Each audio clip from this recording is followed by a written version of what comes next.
Well, hello. It's March the 8th, Friday, and welcome to day 67 of This Much Is True, the podcast that continues to take the online world by cam.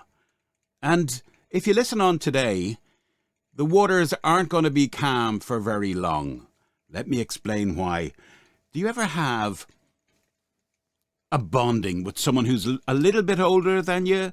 A little bit older, maybe a little bit wiser, and in my case it's that younger man, older man thing. I'm talking about a friendship now in its purest sense. And that's exactly what happened to me. I worked in a television station, 15 years ago, something like that. And I presented an environment program, but I also got roped into sales because I had a background in that. I've never experienced anything like it, selling airtime. I got lots of business, but the leeway that was allowed for business to be cancelled was incredible because you'd get the thing, but there would be a production time on it, so there'd be a lag between production and the actual ink being wet on the contract. Jesus Christ. The amount of business that I won and lost just because it was easy for clients to get out of. In retrospect, they were probably doing the right thing because we were a local station. It doesn't really happen here in Ireland. It was a good intention and the idea was citywide, kind of local networks, but I don't want to go there. I met this guy and he was about maybe 7, 8 years older than me. And we got on well. And he'd a good background. He'd been a councillor, on the county council or something like that. He'd been in sales and radio. And we just got on. Now, he was a bit helpless at times in terms of IT. He'd say stuff like, sorry, let me just put this now so it doesn't interrupt this. That's my mobile phone for those who are listening. He'd say stuff like, how do I attach this document to an email? All really simple stuff, and I was happy to oblige and help him out. But we go off on these sales calls, either in Dublin or around the city, and we got to know each other, and we got to talk about music. Now, he had quite a different background than I did. He had been an out-and-out kind of drug addict in London in the early to mid-1970s. And he told me about some of the stuff that he took, that, heroin would be almost a picnic. I don't advise anyone to go near drugs, by the way. But I can't even say he glorified it. He just was the product of and he told me about stuff that bikers gave him and how it nearly knocked him out for a week or two and living in a bedsit, but just depending on drugs. And he thought in some ways that, he'd come out the other end. So he still had a fondness for recalling his addiction. But he'd gotten his act together. And he was an interesting guy. One day he said to me, do you know so-and-so? And she's a TV presenter, and in a very academic sense as well, and as well as being, sorry for my boorishness, but kind of, I'm a product of the toxic masculinity, I'm afraid. Sorry, guys. She was kind of top totty, and he said, do you know her? And I said, yeah, she's the bookish one. And he went, she was my girlfriend, And I went, really? And he said, yeah, and don't be talking about it. And he was discreet. He said, don't be talking about it. Just, yeah, she was, yeah. And sure enough, I Googled her one day, Wikipedia, and she lived in the neck of the woods that he lived back at the same time. So, amazing guy. And he told me this story I'm about to relate to you. And I actually went on to rewrite it, embellish it slightly, and won a prize. It appeared in a book. And he had a sadness, though, about him because there was definitely depression was at play. More about that anon. Actually, let me just give you the story on it now. One of the signs of depression, by the way, is when people can't be arsed to talk. It's too tiring to talk. And he rang into the station one day. I picked up the phone.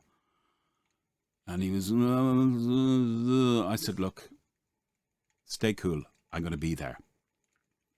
And he lived in an area of County Wicklow, which isn't far from Dublin at all. Well, it's maybe, I don't know, at a push, is it 20 miles down the coast? Something like that.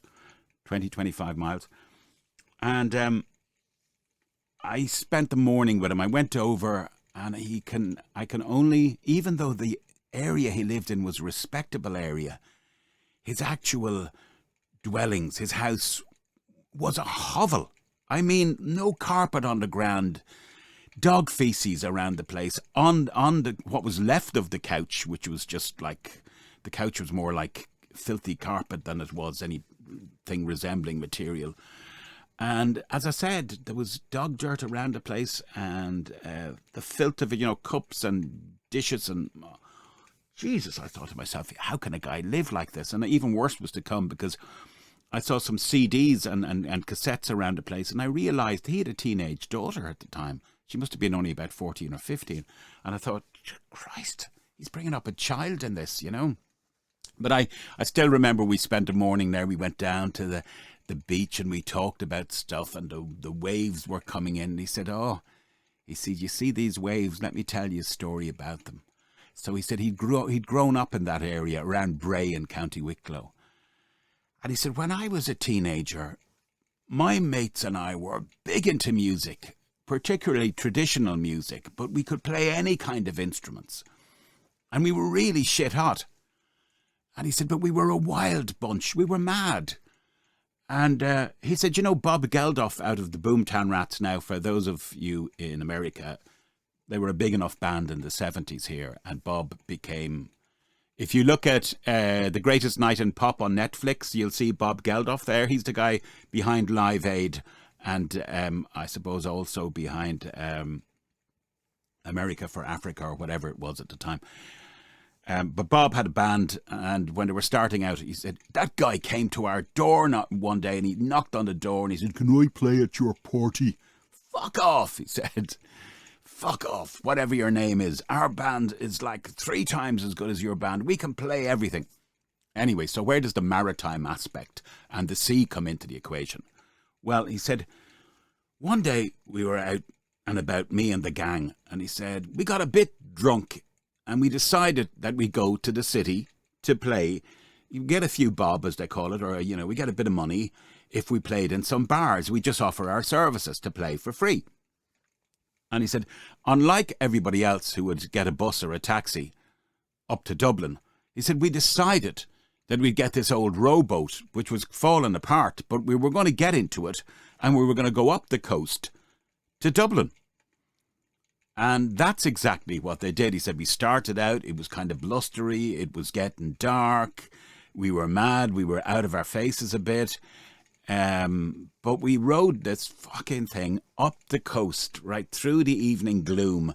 And he said, before we knew where we were within sight and sound of the city, that we could see the city lights coming into view. Wind was in our hair. We were wild, we were devil may care. And we managed to moor the boat. Is that the word for it? Or I don't know what it is. To berth it. I don't know. Sorry, I'm not into the terminology. He said we managed to get the boat, and we went down the Liffey right into the centre of town, right in the centre of the inner city centre of Dublin city centre, where the lights are bright, folks, and the pubs are numerous, as they were then, not so much anymore. And they're still charging disgraceful prices, I will say. A pint is now something like, it's over €6. That's madness. I remember when they were like 150. Anyway, him and the gang, the wild bunch, set out, and they had their instruments with them. And they tied up the boat, and they climbed up on the quayside, and they started going into pubs. And repeatedly, bouncers would meet them at the door, or management, and say, no, we've got another band here tonight, and, you can't play. And we're going, but we've come all the way from Wicklow. No, you can't. And, there'd be a couple of words exchanged and stuff. And then they went up into Capel Street, which is, again, in the city centre. It was an old sales ground of mine, an old stomping ground. Many's the door I knocked in Capel Street. Anyway, I digress. Looking into Dublin's only sex shop at the time, with, as he put it, their snot lockers, i.e. their noses, up against a window, looking in lustfully at the magazines and glorious electrified toys, or as they were called then, face massagers. This was 1970s Dublin, folks. There wasn't much red light going on. But anyway, he said, well, we're all looking in that sex shop. And he said, anyway, we knocked on a pub. We went into a pub at the top and they gave us a residency just for the night. And we played our hearts out and they gave us free drink. And we were locked, is an Irish expression for drunk. And we staggered back down through Capel Street, bumping into people, exchanging words, just hijinks. And we got into that boat, that rowboat. And we set out, again, swearing at each other and drinking. And we had fish and chips, which we were fighting over. And we got rowing back up through the Liffey, right out onto Dublin, into Dublin Bay. And he said, then the wind started to come down. And he said, we're out a bit further and this almighty noise, roar of the foghorn. So fog was coming down. And talk about safety precautions and like health and safety. Not at all. These guys were out of it. And by some kind of primeval sense of direction, they were turning back down the coast.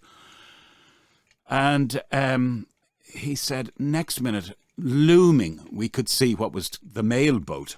Now, that's a huge, big ship, not just the mail boat. It would take passengers between Ireland and England. If you want to see this thing, known as the ferries, right? The B&I line, or the big, big boat, big motherfucking boat. And it's coming into view. And panic breaks out on the boat. And he said, one of the guys stood up and he said, no, I know my fucking maritime law. I know me maritime law. They have to give way. They have to... And next there was a fight breaking out. They can't even fucking see us. No, they'll be able to see us from the bridge. I know me. And then the killer line was, I was born with a cowl. Now, a cowl, I think, is it's an extra piece of skin around your neck. And superstition-wise, it's supposed to be lucky. I can't drown. He said, because I'm born with a cowl. I know me law. And a stand-up fight started to break out on this rickety rowboat. And there was punches exchanged. But lo and behold, the noise again, the foghorn, shitting themselves. The boat did give way. The mail boat gave way. So that was that phew kind of thing. Dig into the chips, more beers.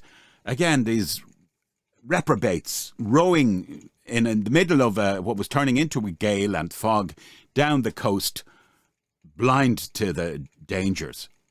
And they went and they got as far as Dunleary, which is kind of maybe midway. And they realised the boat had sprang not just one leak, but several leaks. Why wouldn't it? They'd picked this thing up earlier off the side of the beach. I think it had been long abandoned. And they'd stuffed coats and stuff in it for a while. This is how mad they were. But it was springing leaks and the water was coming in and they rowed for their lives. And they managed to get to Dunleary Harbour, which is, if you're a Dubliner or an Irish person, you'll know this big harbour. A lot of pedestrians walk up and down it just to pass the time. But it's like two big arms, this one piers, two big piers. They got to the further end and the boat was going from under them. And they ran up the steps. And as they just assembled, they watched almost in slow motion as the boat sank. Its stern just went up and down it went. And they couldn't believe how lucky they were. There were no life jackets, no nothing. Some of them couldn't swim. Just the madness and the audacity of youth really at play. So that was an amazing story and it won me a prize. Yeah, as I said, I kind of took a bit of artistic license with it, but it won me a prize. But time moved on. I moved out of the station. There was a little bollocks in there. Apparently, he'd done more damage than anything. One of these little men, the little man syndrome. And originally, I'd had a fucking set to at him because I'd sold on my first day in the place, and he was sucking up to me in a meeting. And he was going, oh, well, can you tell them how it's done? I said, it's amazing how it's done. I said, because I haven't had 1 hour's of training since I joined this place. So that was it. The die was cast. This little bollocks had it in for me.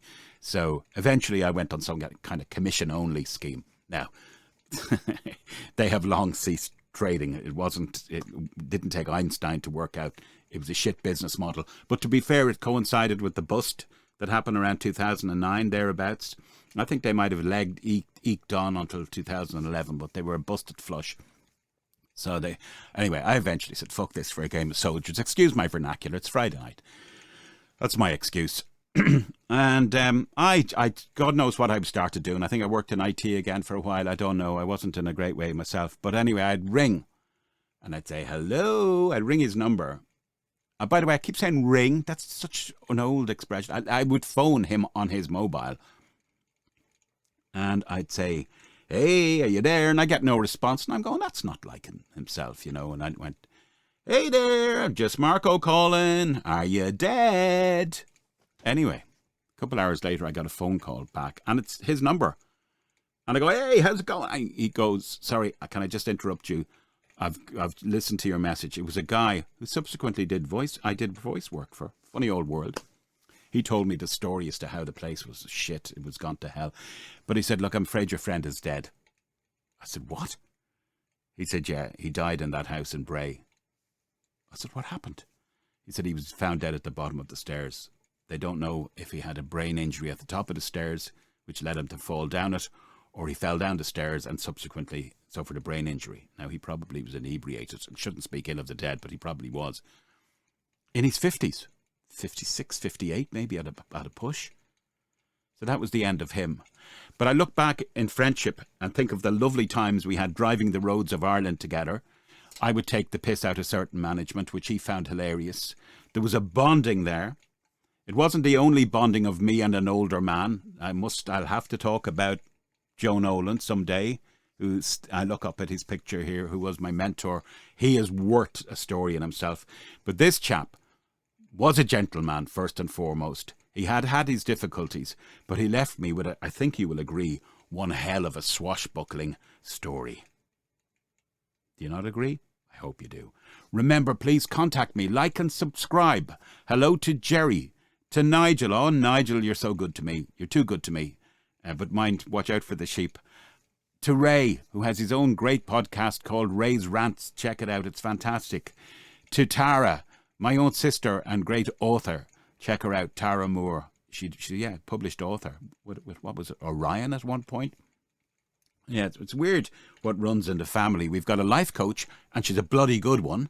That's Sharon. And I say that, I mean, everyone goes, oh, life coach. No, I've seen the reviews. I didn't, but she was in business before all that. We've an airline pilot. Yeah, he just finished flying 8 Airbus 830s for Emirates a few years back. He's retired now. He also flew for the government jet here. We had this wonderful musician I talked to you about, my late brother Jerry, and my sister Angela is a retired psychologist. What happened in our gene pool? What did I end up doing? Well, bit of this, bit of that, bit of television, bit of radio, lots of sales, and lots of bullshit with a capital B. That'll be the title of my book. Mark my words. That's a good one. I like that. Mark my words. A lifetime of brilliance and bullshit. So, Susan as well, I haven't forgotten about you, if you're listening. So again, my lovely flock, I hope I've mentioned you all. Mick as well. And did I mention Jerry? Jerry's in touch on and off here. Yeah, get in touch by the comments. You'd be doing me the biggest favour, and you'd get a belt to the ding-a-ling. I'll put it below the link, but if you contact me at thismuchistrue@protonmail.com. Would you do that? thismuchistrue@protonmail.com, and you'll get a belt to my ding-a-ling. Now, ladies, don't get too excited about that. Gentlemen, we'll just give it a firm handshake. May your God go with you.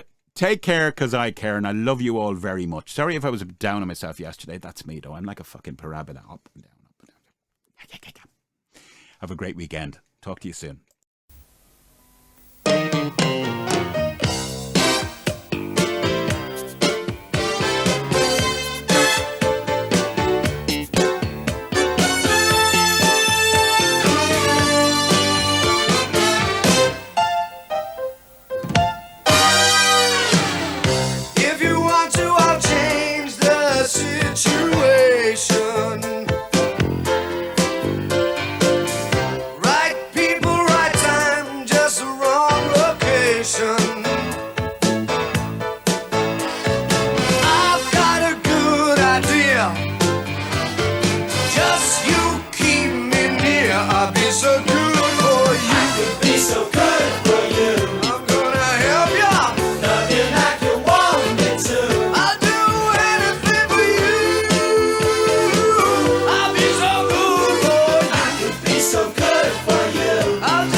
I'll be so good.